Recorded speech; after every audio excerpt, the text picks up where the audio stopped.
Welcome to our channel. Today we how to transfer with MoneyGram to US bank accounts. Quick tutorial step by step clearly.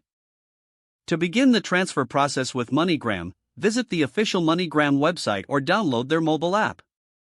Create an account if you don't already have one, providing your personal information is required. Log into your MoneyGram account. On the home page, look for the option to send money. Select the recipient's country as the United States. Choose the method of transfer as a bank deposit. Enter your recipient's banking details, including their account number and routing number. Input the amount of money you wish to send.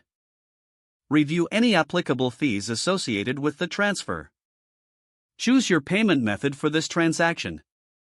Confirm the transaction details to ensure accuracy. Once confirmed, submit the transfer to initiate the process. You will receive a confirmation number for your transaction.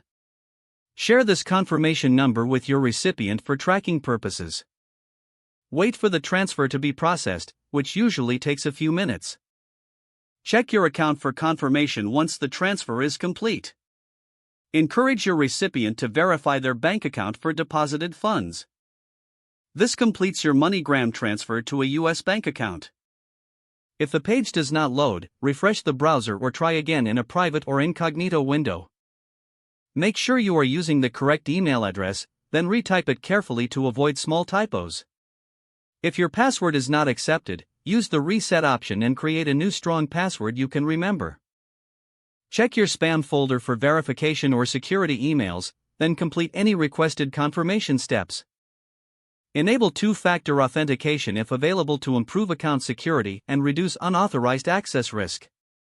After signing in, review your profile details so your contact information and settings are accurate and current.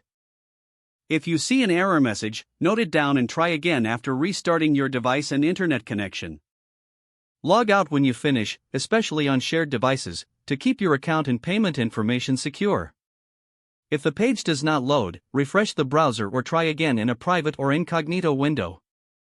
Make sure you are using the correct email address, then retype it carefully to avoid small typos. Don't forget to like this video and subscribe to our channel for more step-by-step tech guides.